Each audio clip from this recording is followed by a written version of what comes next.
Hello, everyone. Welcome to Being Vulnerable. This is episode 7. My special guest today is Brenna, and I am Carpal Tunnel, aka Chris, but I said that backwards. I'm gonna let Brenna introduce herself though, and tell Yeah. t- tell yourself about, or tell the world about yourself. Well, I'm Brenna. I sing, songwrite. I have a lot of other interests and stuff that I do, but lately it's been a lot of music and just writing about my feelings and experiences and making them into songs. And Playing video games. I'm playing video games. Yeah. I noticed that you put songwrite like you doing songwriting, and you put it as a video for other people to watch. I know songwriting is a very vulnerable thing for me when I'm writing songs because I don't have like nothing is solidified, nothing's confident when I'm doing it. Um, do you feel that at all when you're songwriting and like sharing with others that because I Yeah, struggle. so when I did those lives that you're talking about, that was probably the first time I've ever tried to do that in front of anyone else because a lot of the time it's a lot of like in your own head work that is not interesting to watch someone else do because I'm just going to be sitting there staring at a piano most of the time. And so that was kind of a challenge for me to put on a show while also trying to like come up with something.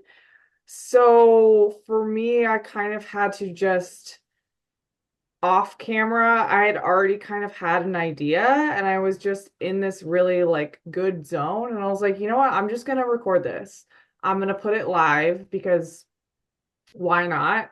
It was either recording it live or recording it and editing a video of it later. But recording it live let me have other people there kind of with me to like input ideas, which was kind of nice.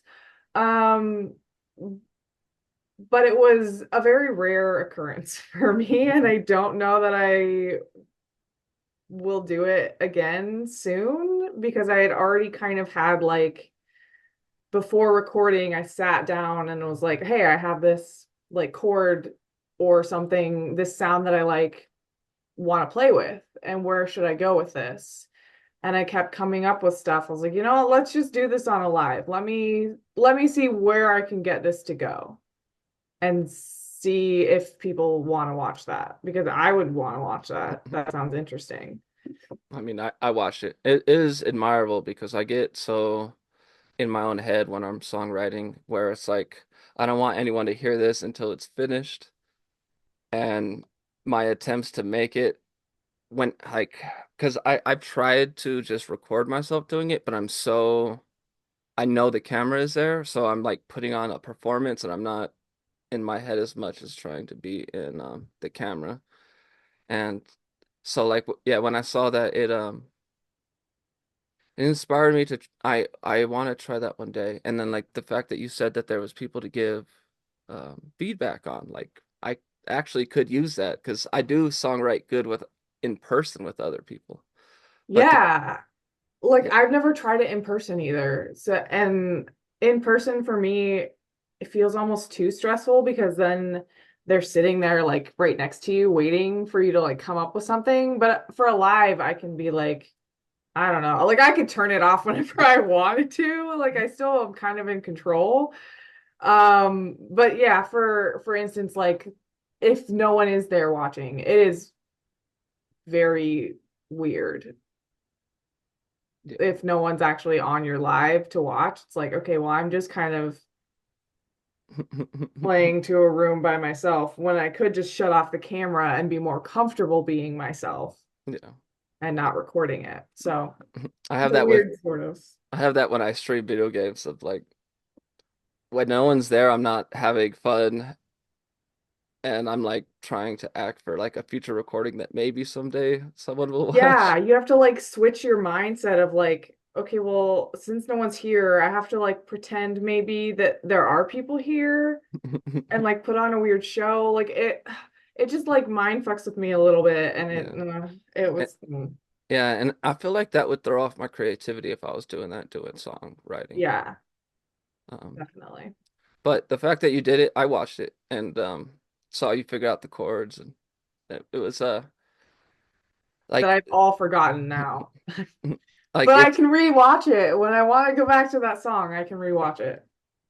and so usually when I'm writing, I will record myself, but I'm not sharing it with others. Yeah, So I mean, that's even better too, because then you're not putting on a show, you're just getting to the main gist. For me, having to rewatch that to find the important parts is so long. Like that live was like an hour or something, and I have to like go through me just like fucking around and talking to people and find the actual like chord progression that I wanted to stick with. Instead of if you're recording it for yourself, you can be like, yeah, I want this. And I know what spot it's at, or it's only like 10 minutes long, so it's not that long to watch, kind of thing. yeah, I have hundreds of memos that I have not listened to yet that I've like recorded doing these songs. Because every time I go to sit down and play again, I'm like, oh, I could just do something better. Because I'm getting better every day, so it's like I'm not going back to all the other stuff that like catalogs and hours of work that I put in. But one day I need to, or I just need to find an assistant to go through it for me and Right? be like, yeah, My this is, God. Just keep piling on more stuff instead of like finishing the stuff that you're already started. yeah, I it's know that. I feel that. it's a plight of a songwriter. And like the best songwriters out there struggle with this too. And like there's a book if you haven't heard of it, it's called How to Write One Song by Jeff Tweedy. And he basically just explores all these different aspects of songwriters. And instead of, because I that was the textbook that I had for my songwriting class, Oh, and awesome. it was not a textbook. It was basically a songwriter's journey to songwrite and just ways that he found ways to do the things that like going back into journals and stuff, and still creating stuff and making it where you have a catalog, but you're not stressed about, I have all this stuff I need to go back to, but I just want to create new stuff. And Yeah. there's ways that he like it, not activities, but they're just like methods of being able to do both and not being Yeah. stressed about it. And it's a really good book. I highly recommend it for anyone songwriting, and because he basically shares, because he's one of like he's written songs for so many big pop artists, and the fact that him at his stature of being like a legend in songwriting, dealing with the same stuff that we do, it that's also reassuring that it takes away a bit of the imposter syndrome of like feeling like you're doing something wrong when you're not going back to things and just want to create. Yeah. Yeah, it's like everybody goes through it. Just you probably don't see them going through it, so you don't know that they're doing that same thing. Yeah. So I did want to ask you about music school. Yeah. Because I didn't, if you're comfortable talking about what happened with that, and Yeah. So I went to college because that was just what you were supposed to do in my family. You were expected to go to college after high school. And I had always wanted to be a singer, and I hadn't really found anything else that interested me. And right before I graduated high school, I had put out my first song, and found that I could, like songwrite and actually release music and not just like live that fantasy in my head. Um, so I did. I went to a school that had options, but it was also known for music. It was just a university. It wasn't like a I did apply for what is it? Cornish. It's like the College of the Arts in Seattle, yeah. essentially. It's like a big name where a lot of big celebrities went. Um, but I didn't get in. And I went to the university that I went to. to go for music. I wanted to do vocal performance because that was what I wanted to do. I mean, when you think about it though, in a logical, like you're getting a degree in this to do something with that degree, it didn't make a whole lot of sense. And when I talked to my choir teacher about it, he's like, in order to get into the degree, you would need a vocal teacher. And I'm like a struggling college student at that point. I had never had vocal lessons growing up because we couldn't afford that kind of stuff. And I definitely couldn't afford it on the $0 I was making in college. So I was like, okay, well, then I guess this is the time for me to find something else for me to do because I if you're saying that I need vocal lessons, it means I'm not good enough to get into the degree with what I'm presenting now. And I don't have the money for vocal lessons. So I'm kind of at a loss as to what to do for that. And at the end of the day, I didn't want to be a vocal teacher. I wanted to go and actually do like vocal performance. So it didn't really make sense to me to get a degree where most people that got that kind of degree just went to go vocal teach because there was nothing else you could really do with it. So that's my story. We share the a lot of so I went to school for music. When I first started, because this is another thing we share is I was just a poet, I was a writer, and I was writing songs, and I finally got comfortable enough that I was like, I should share these songs with people. So I started to teach myself guitar so I could put them to I could put my poetry to music, just kind of how you taught yourself piano. And I got to a point where I was like, I felt comfortable enough, like I could learn more, and I felt like I could actually be a musician. So I enrolled into a community college. I basically went back to school because I used to be an athlete. And I lost my scholarship due to injury. So like I had that moment of like I had to choose something else, and I chose computer science, which is so wrong for me because I failed. Um, and after like years of being out of college and just being in a big rut and depression, because all I knew was sports, I picked up a guitar and started trying to teach myself how to play it just because I've always been a poet. I've always been writing these poems. And once I went to school, the school I went to didn't have a music degree yet. I actually helped form the first music degree, and I was part of the first. I was Me and one other person were the first people to graduate from that college with a music degree because it like Damn, the first, that's and impressive. it all had to do with me just starting a club and showing that there was a like a student organization and it was a performance club. And then there was all these musicians. Oh my So they gosh. were like, there is need for some sort of music degree. Nice. And so like I that's like a legacy I left at that college. And that did make me feel like I did have a I did have a way to go into music. I'm because my degree was in recording art, so like no matter what, I could help produce people. But what I really want to do is be a songwriter. So I auditioned for CU Denver's songwriting program, which is like the same type of songwriting program that they have at Juilliard and Berkeley. It's like the same degree. Yeah. And I didn't know that it was the hardest program to get into. Like they only accept 20 people a year. Holy shit. Um, and but I was confident. So I got into the school with just my recording arts degree, so I was able to actually to get into the music program. But to get in the songwriting program, I had to do this audition and went to go do it. And the professor basically told me that he was like, "Your guitar playing is great, your performance is great, your songwriting is great." And your lyrics are great, like the structure, like my composition of the songwriting. He was just like, but your singing needs work, so I cannot accept you. Go take some vocal lessons and come try out again next semester. But you have all of these other things that are great. Like, damn. And that's a like because it was a singer-songwriter program.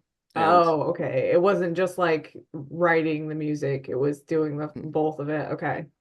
it did change though to be writing the music Oh, of course. after. But yeah, because there was a big thing about them wanting pop singers because my like there was big musicians who made it out of the school, like the Fray all went to that school Oh, and love them.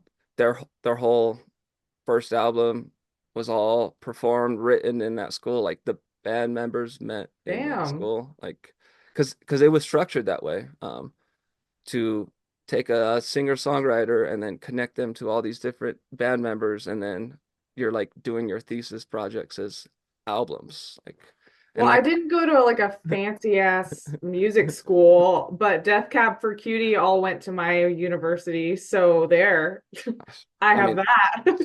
I would rather Death Cab for Cutie to go to my school than Fray. I mean, I the like Fray the fray. the Fray had they were one of my first concerts, but Really? Okay. because they're from Colorado and Yeah, they would perform a lot here. that makes sense. But it's the program though is not structured for solo musicians. So when Oh, I did that whole year in there, and as a songwriter, I couldn't find anybody to be in a band with me. I couldn't find anyone that's to so weird play the that they music. like only do band focused stuff because there's so many people that could do solo artist stuff. Like you would think there's a need for both. Yeah, and you have to have the people that want to play with you to actually do the band. Yeah, also, which I've never been in a band, so like I can't imagine being in one. I have never been in a band either, even though I was in a music school around all these people. And it had to do with the fact that no one wanted to play the music I was making, Yeah. as a songwriter. No one wanted to make music that I was writing because like they did that with all the songwriters really. Like they wanted to create their own stuff and they feel like a songwriter is going to control the music. Mm. Um, but at the end of the day, I was open to be with them. But the whole point of the story was the whole fact that me telling me that I couldn't keep going through because of my singing. And Yeah, that I mean, we basically have the same version of stuff just in a different way, like that. so my parents have always supported me within just chasing or not just my parents, my family has always supported me just chasing what I want to do they want to see me happy. Um, and Oh, then, awesome. so like all of these shirts behind me come from my mom used to be a roadie and she worked Oh, all these different, like she was a roadie for Prince for a while. damn, cool, mom. And then, and then my dad was a Cuban refugee who basically just he worked as hard as he could in America once he got here just to make sure that I could chase whatever dream I wanted to.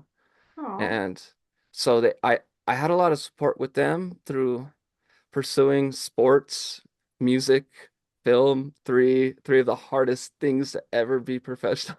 oh my God, yeah. Um, but I didn't get a lot of I like yeah, they supported me for chasing the dream, but I don't get the support with like they don't really listen to my Yeah, they music, don't watch my actually like go out films. and listen to your stuff or anything. Yeah, they just believe that I also have all this pressure to because I'm the only one in the family who's even graduated high school, went to college. So there is a bunch of pressure on me to like bring my family out of poverty. Yeah, Um, with like being a big star or something, kind of. just any like and Just so doing they anything. anything. I have three older brothers too, so I am the first one out of the entire family to even my parents. They they didn't have the like privilege to finish high school, so like Yeah. I was the golden child, as they said. But Yeah. that just the pressure on that, and which the reason why I brought that up because I saw her in the video that you didn't have support to be a musician through your family, and No, I did not. Um, that has never been a a thing for my family. My family was very much like you need to be more realistic and uh this was cute when you were little and it's not cute anymore. That kind of thing. So actually, yeah, so I can actually get into why I took that very long hiatus from music. I never really got support from my parents growing up. They wanted me to go, off to college, get a respectable degree. Like my sister majored in computer science, that kind of thing. She was the essential golden child. And the fact that I was not more like her was very annoying to them. Um, so I remember still trying to, after I had decided that I was going to do the biology degree, I was still trying to I was auditioning for music videos. I was doing like everything I could, like in my dorm without any car or anything. I was doing everything I could to like get my foot in the door, like literally anywhere.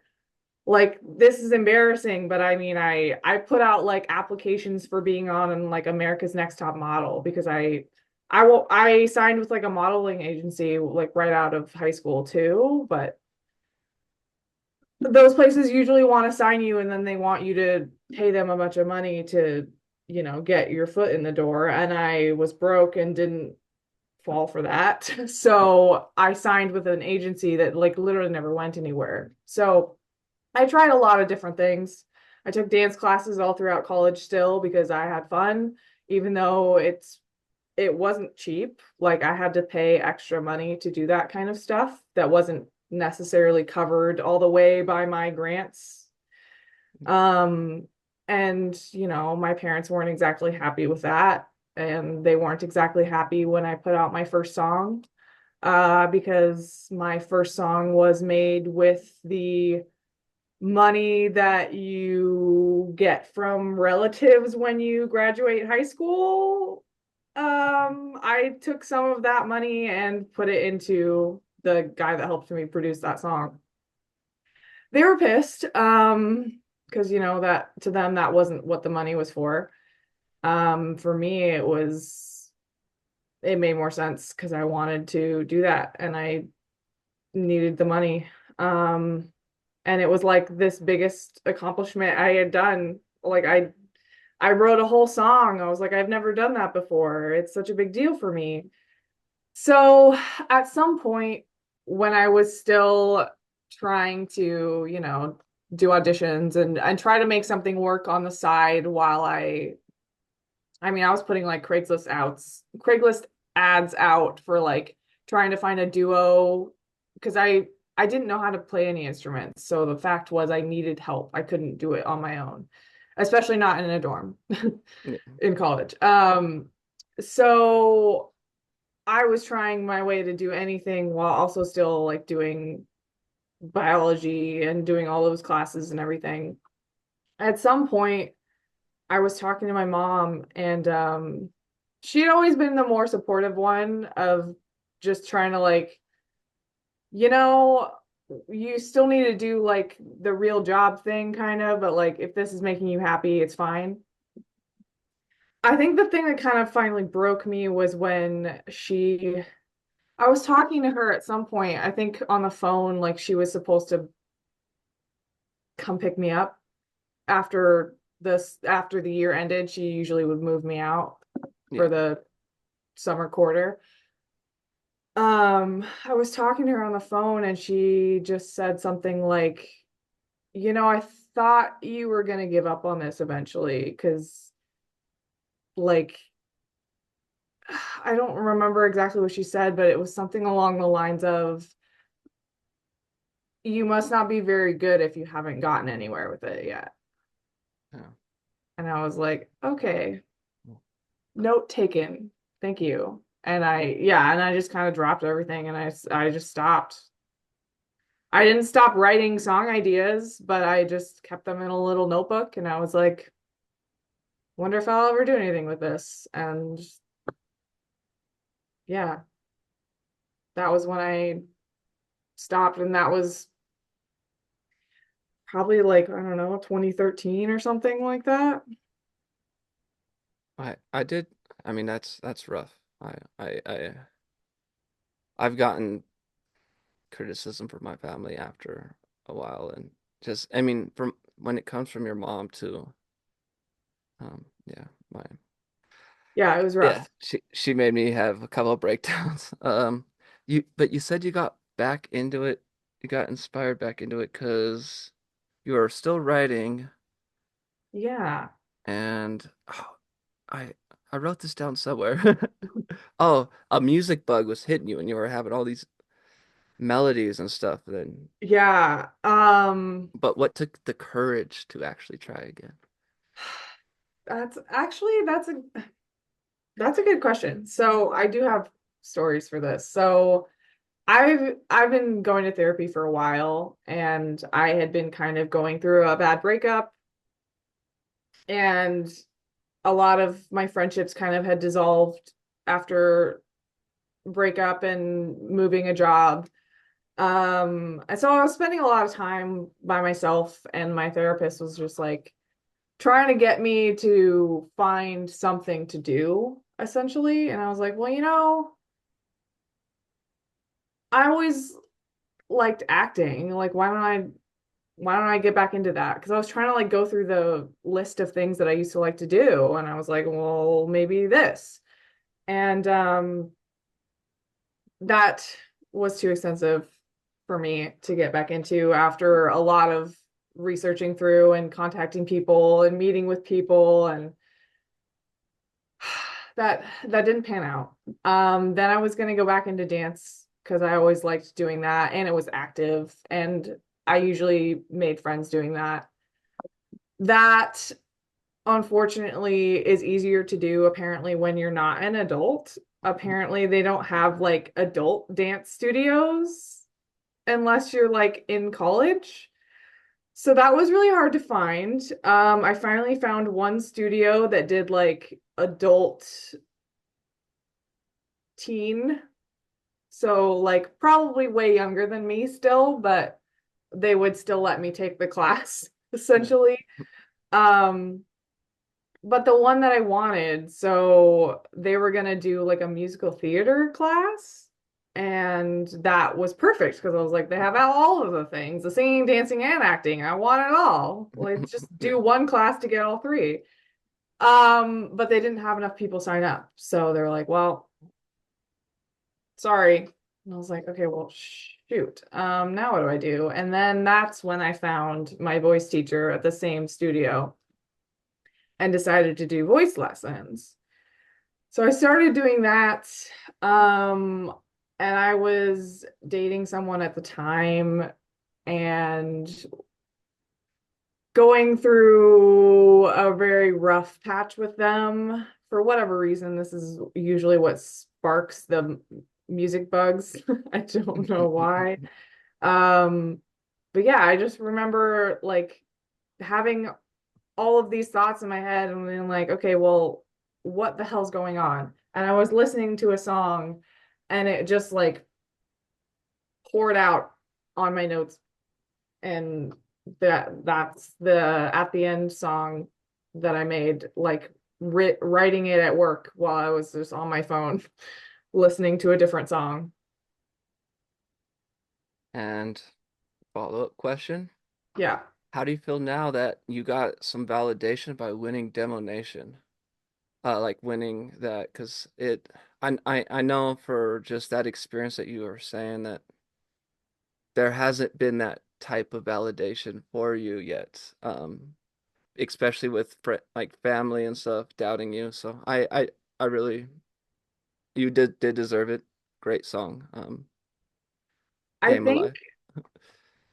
I think if I'm being honest, I don't feel like the validation comes from the music being good. I feel like, and this is gonna maybe sound conceited, I feel like it's just because I'm found enough people that think I'm a nice person and like me as a person enough to like vote for me and something like that.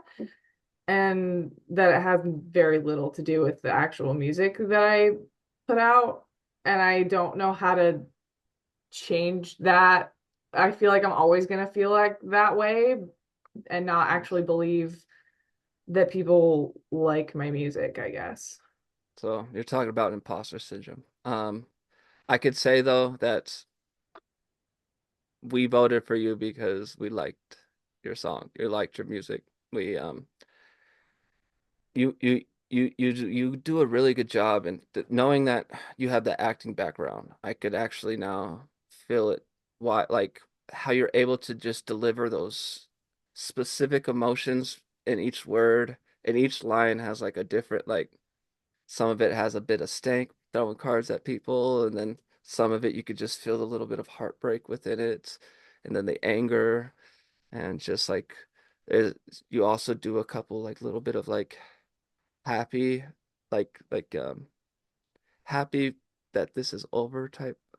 Like Yeah, there's so many emotions and it's hard to like remember which one I want to feel where, I guess. Because it also depends. Like, I don't know, someday I'm like, oh, I'm over this. And some days I'm like, ah, this really hurts. It's like, it just depends on what day and what part of the song it is. And that was one of the things when we, when I work with my producer, that's one of those like really nitpicky things I get where like if I'm not hitting the the word enough in like a expressive enough way, I'm like I need this to be better. I'm like we need to either re-record this or we need to add something to make more emphasis on this to make it more impactful instead of just like a flyaway word that I chose.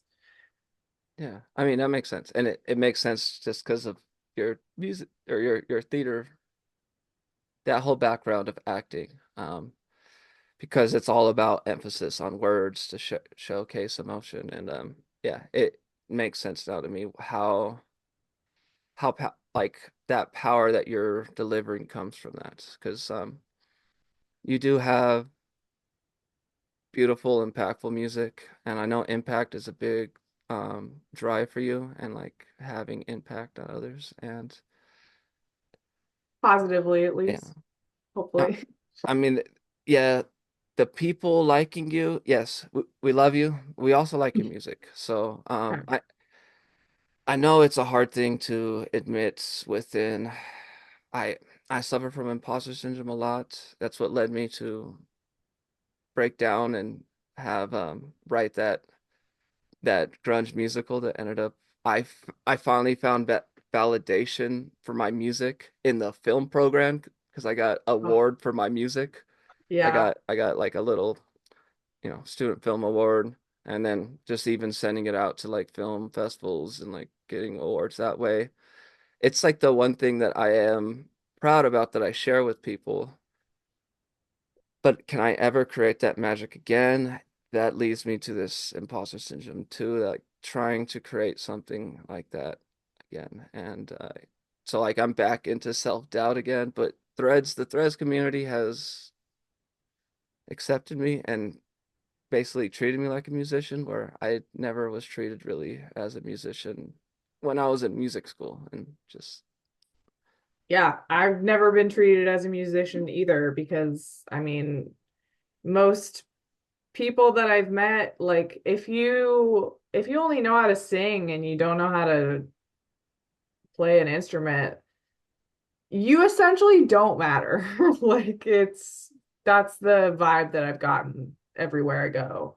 And I yeah, I've never I guess that's probably why I haven't gotten any like music friends in real life because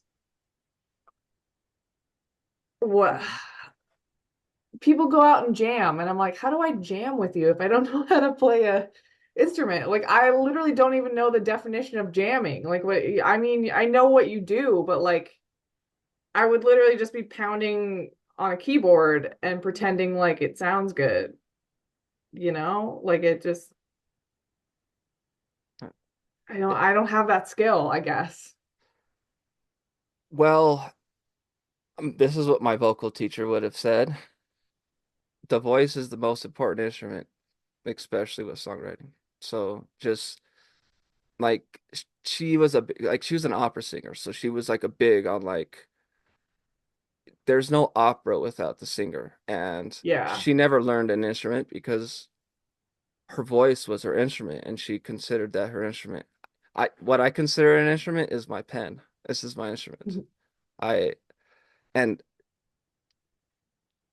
the feelings that you're having and the experiences you're having is actually um it's across the board with a lot of songwriters, especially songwriters who don't sing and or don't play a certain instrument. They're just, writing on a piano and then they're presenting it. Like Nashville songwriters, usually a lot of them don't, they're not in bands or anything. They're just making basically not even sheet music. They're just writing down a chord and the lyrics with it and they're giving to bands and they're getting paid all this money. They don't get the credit for it. Um, which Jeff Tweedy talks about all that in that book. I really believe you should read it. And if you I have a PDF of it.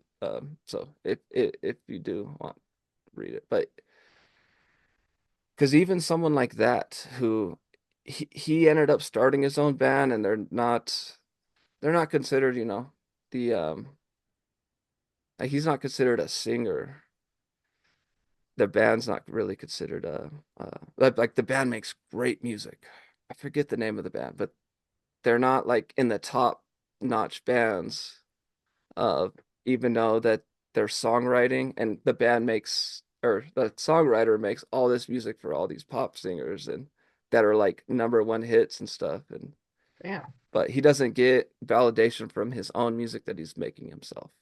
And that it is this thing that does exist with songwriters. And you're the first person I've got to talk to about this because all these other people I've talked to who have multiple like instruments and they're like their songwriting came after they learn instruments, where Yeah. ours is And the opposite. if I never find people who are like, oh yeah, I don't play instruments either. It's like, no, they started when they were 5 and they've been playing instruments since they were 6. And it's like,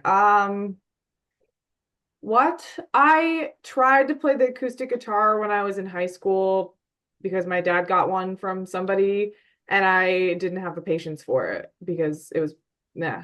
And I grew up with a piano in the house and I also didn't have the patience for that. Yeah, I didn't have it until I had nothing and then I picked up a guitar, was trying to just play it like because I was 26 when I picked up my first guitar to try to play it. And that was 8 years ago. But I went through all of these things of like feeling like I couldn't play. And it took me like 2 years to even just be able to play a song like fully. And like some chords I could not learn. I can't like you want me to break You, my hand to like be like yeah. what? How do you do it? I'm just so confused. And Uh and through all this too, I was diagnosed with carpal tunnel syndrome and I was told by my doctor that I will never be able to learn guitar. yeah. And I took that as like in spite like that's why I named my stuff carpal tunnel is I was told by my doctor because of it I would never be able to learn music and I proved him wrong. I in a way, but I had to go through all of these inner battles like imposter syndrome and also just doubt that I could pick up something and learn it new. And it led me to one of my darkest moments in my life of doubting if I could. I had a bit of a spiritual experience, I'll call it. It's something I can't really explain, but I was basically given a message that everything's gonna be okay. I just gotta believe in myself and keep trying. And I mean, it was at a moment where I was also like really I'm sharing a lot with you now. I was I was addicted to hard drugs, and I was the only reason why is because I just wanted to kill myself slowly, and I didn't believe in myself, and I had all this doubt, just like I can't do anything with my life anymore because I lost sports, and I got this message that everything will be okay. I just gotta believe in myself, and I was able to quit the drugs that next day and keep trying, and like 4 months later, I rolled into music school and actually I created the guitar performance club and did all this stuff, That's but so it awesome. it like it a lot of people don't get that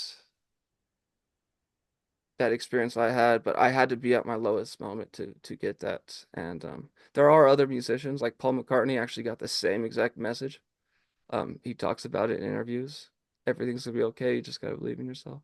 For some reason, it's usually artists that get this message when they're at the most self-doubt because it doesn't feel like it comes from your mind because your mind is telling you you can't do it, and all of a sudden you get this feeling of like maybe I like or you can do it. You have to turn your mind state around. So after I turned that around and I was like just opened my mind up to learn everything, and I that's why I was at school for like 8 years after that, just learning everything I can until I ran out of financial aid. But I just knowing that I could learn more and actually do something this late in life.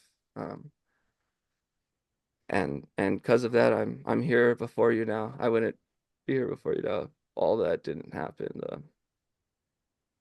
And I still have my moments of self-doubt, and it usually does end up in mental health crisis and stuff. But it's people who believe in me now that bring me out of it. Um, I finding threads after college, 'cause I just graduated last December. Um, Finding threads because I didn't have anybody believing in me or anything, and I was starting to get down and just not doing music, not doing film. I was like, I might have to just be a advertising agent or like someone working in advertising and not chasing what I want to do creatively. I found threads, and y'all have re-sparked my passion and my belief in myself that I can do something. And one thing I always want to do is have a talk show. That's awesome. I mean, you're doing great at it. Like you've got so many episodes. Like this is episode 7. Like, oh my God. You're just getting started. Oh, Yeah, you're doing all the things. it's just because there's great people like y'all are great people that Threads just has been like the best thing that I've ever decided to finally try. And I honestly like kick myself every day for not like trying it right when I got one. Because I got one and then I was like, I don't know what I'm doing.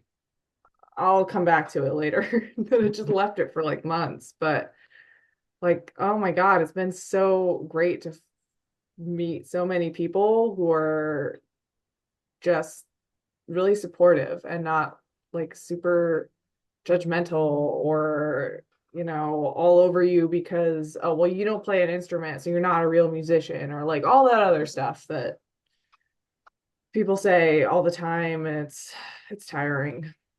like yeah, it's I mean, there ain't much criticism on threads, but when it is, it's usually positive criticism. At least within the music community. Like there's a part of threads that Yeah, I it's like started to see. helpful criticism, I guess. Yeah. And yeah, I mean, it's not even criticism, it's encouragement. Yeah. It's like you're doing it, we believe in you, keep doing it. 'Cause yeah, like that's before Threads, I had not released any of my music on any platforms. I just did not I never thought someone would actually buy one of my songs. I never thought someone would listen to a song that I had like put out, but it was through Threads, people just encouraging me, like not to feel like that. And and now I'm collaborating with art. I'm making beats for a lot of rappers right now. So I had to be like a strong ground person when I Yeah. lived in a pretty ghetto neighborhood, and I couldn't be sensitive around a lot of people. And I mean, that's the reason why I started this is to Nice. finally open up the well of sensitivity and speak about these things with people.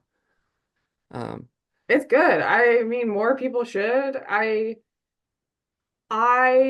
guess I'm one of the, and I mean, I could be jumping to conclusions, but I've always felt like growing up that I was kind of the weirdo for openly talking about these kinds of things, and no one else wanted to do that for whatever reason. So, and that's why it's good having you on here too, because the female perspective on sensitivity. I've only had Fireside Shadow on, and some of it had to do with because I wanted to talk to these sensitive men and just have these like conversations for that we don't really have. yeah, But especially amongst each other, like that yeah, makes total the sense. the the women's perspective though on it, I don't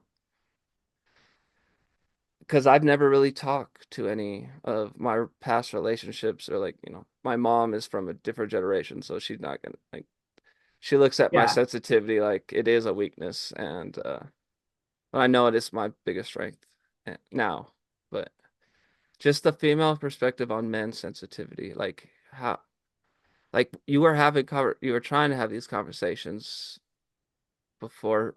Did you have them with men, and were men more open to actually talk about this? Um, Rarely. The I think the relationships that I've ended up in are more towards the people that would actually be okay with kind of these talks because I think that's kind of vital, at least for me in a relationship, to get rid of all the fake bullshit that people put out every day and like do the real talk, you know? Like I don't want to be in a fake relationship with someone. And I kind of brought that to all of my relationships though, like whether it was friendship or like I just met you even, like let's be real and not do the fake polite bullshit, I guess. Um, because you leave that for acting class. Like I don't know what it is. Um but for men, it's still like just because the relationships I was in, I found people that were more open to things doesn't mean that it was always an equal sort of comparably to I know I sound like I'm rambling. You know, It just sounds like I'm doing filler words to get to my point. But when I'm comparing it to like my friendships that were I was really close with, totally different, of course, for various amounts of reasons. But there's always something that I feel like men are not comfortable talking about. Even if I'm like, but let's talk about it though. It's just like the inability to like get it out. And yeah.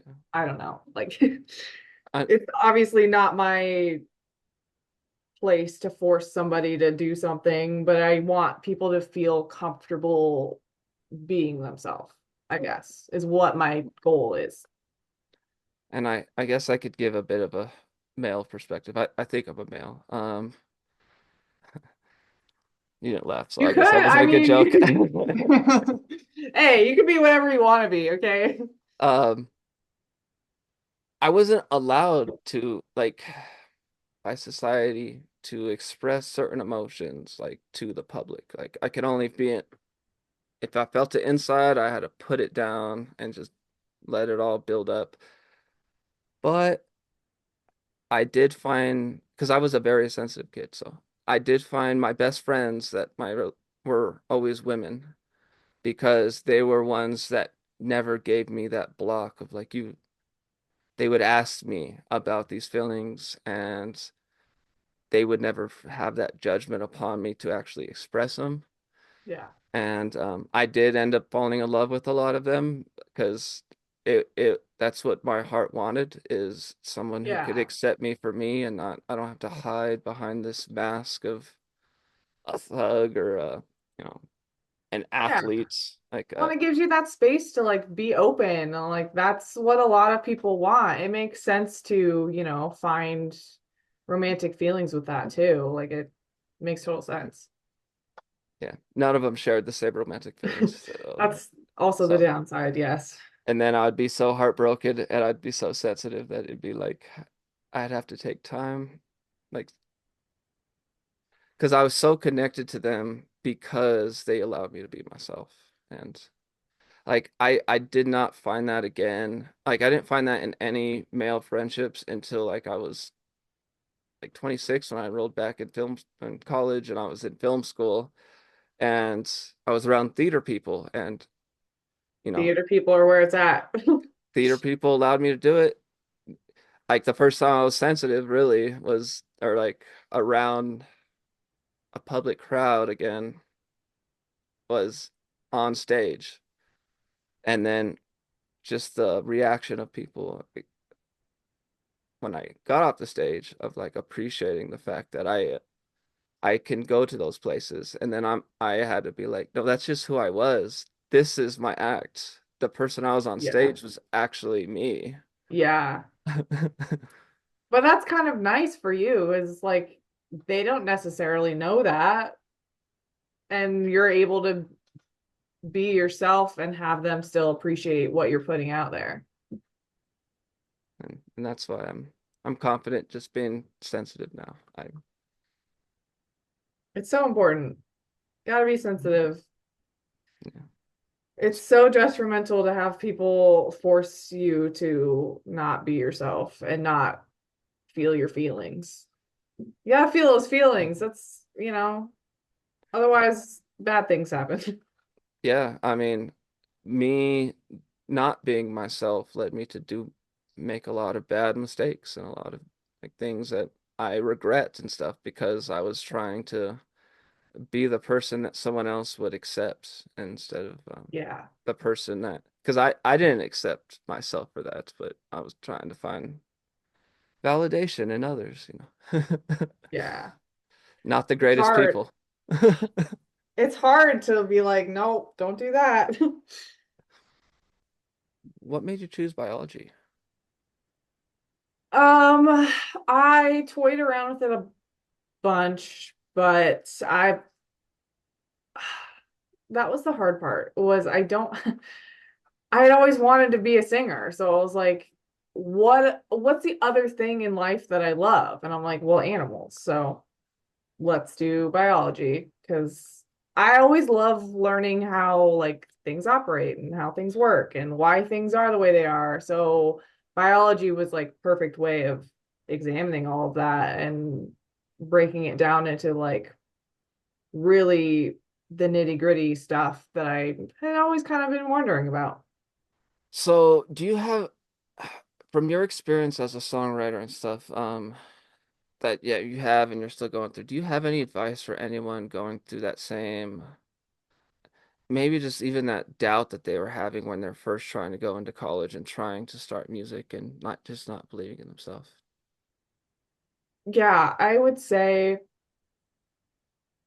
kind of figuring out what you want to do and like who you are is a really, really important part of doing all of this. At least it was for me.